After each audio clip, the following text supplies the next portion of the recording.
Hey everyone, it's Matt, aka Tech Ranger, and today I wanted to go over just kind of like how to manage your load order. More importantly, like what to do when you see a problem. As you know, on this channel, I do cover a lot of mods, both on Fallout 4 and Skyrim. I do want a video on the channel to recommend to people when they have a question, and then I can say, hey, like, go check this out. Maybe this will help, and then maybe from there we can go on and like try to figure out what's going on with your game. Full disclosure, I do not make mods myself, but I have downloaded and installed many mods over the past few years, and I think I've learned a thing or two about what to do when things go wrong. Now, there are a lot of things that can go wrong when building a load order, and that's why I always suggest not necessarily following somebody's load order verbatim on YouTube, because that might be an issue for your particular game. There are some ways around it, and there is a general structure you want to follow when you are going to make a load order. Before we get to our first tip, I do just want to say, if there's any mod authors out there watching this video and you have more to add, definitely put those in the comments down below. Just because I've learned a few things by downloading and installing mods over the years doesn't necessarily mean I know all that goes into actually making mods and what is done to actually make them compatible with other mods. So it's always great to hear from mod authors themselves and what goes into making these things compatible and working with your load orders. So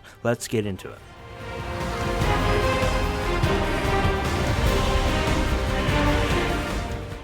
Probably the most obvious out of all three of these tips is to check your load order. Make sure there's no obvious conflicts going on, or if there's a texture mod or something that actually heavily conflicts or overwrites a lot of the same things in that other texture mod that you're trying to use, odds are it's probably not going to mix too well, and you'll know this when you load up your game and it just crashes. I don't necessarily subscribe to the fact that there's only one way to build a load order. I think there's multiple ways to do it, but there is kind of a general structure you want to follow.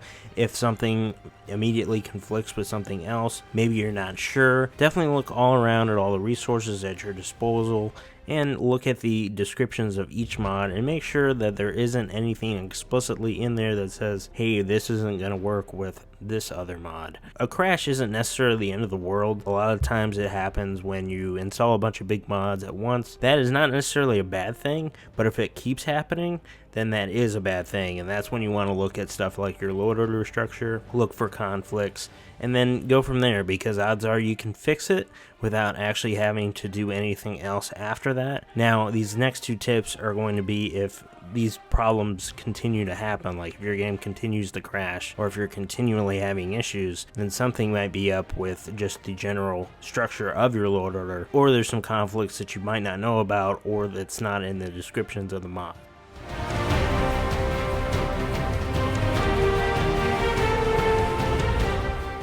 Now, when you're installing a bunch of mods at once, odds are if you load up a game, it's going to crash because it's loading all of those mods at once and it's trying to take into account what's actually on your game save. Another thing you might actually want to try is if you're installing like a big armor overhaul, or maybe it's like a NPC, like a character overhaul, maybe go somewhere like a cave where none of that stuff is around, and take all your armor off and everything, and just save your game there. And then when you install that said mod, maybe it's a big armor overhaul or whatever it is, then maybe there won't be any issues at that point. So this tip is maybe something you would want to look at if for some reason you just have no idea why your load order structure is wrong, or if there's any conflicts and you're just not sure like what's going on with your load order. This is just like a next step if you even need to try it. Just throwing that out there. It may work, it may not, but I did want to include this tip in the video just in case it's helpful.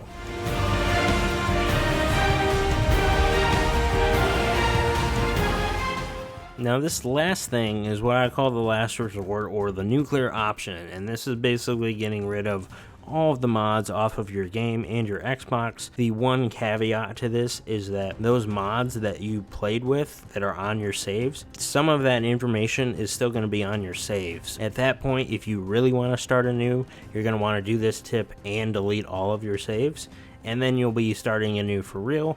But if you just want to keep your saves, get rid of all the mods, you can go into your My Games and Apps and then go to that particular game, whether it's Skyrim or Fallout 4, manage the games and add-ons, and then get rid of that reserve space option, and that's the one that carries all of your mods. So after that, you're going to want to do a hard reset. Just be aware when you load up your game again and you load up a save that had mods previously installed, you could potentially see some weird things going on in your game, like maybe faces with like a bunch of polka dots on them, or some weird things like that. So those are just some things that you can try when you're having some issues with your load order, and my goal for this video was to not necessarily make it for newcomers, but then also people who have been installing mods for quite a while now. Maybe this is a video that can help if you're having some issues down the road. We're always going to be experiencing crashes of some sort, or maybe we're going to have some weird things pop up. As you saw in my previous video, I actually ran into one of those things, and instead of doing the nuclear option, I wanted to include it in that video just to show that like something can go wrong, because when I have a save like that, which is over 100 hours with hundreds of mods installed over the course of that save, there's going to be some issues here and there. Thank you so much for watching this video. Hopefully it helped out, and if you liked the video, definitely give it a like and comment down below with your experience with modding and how you fixed things in the past.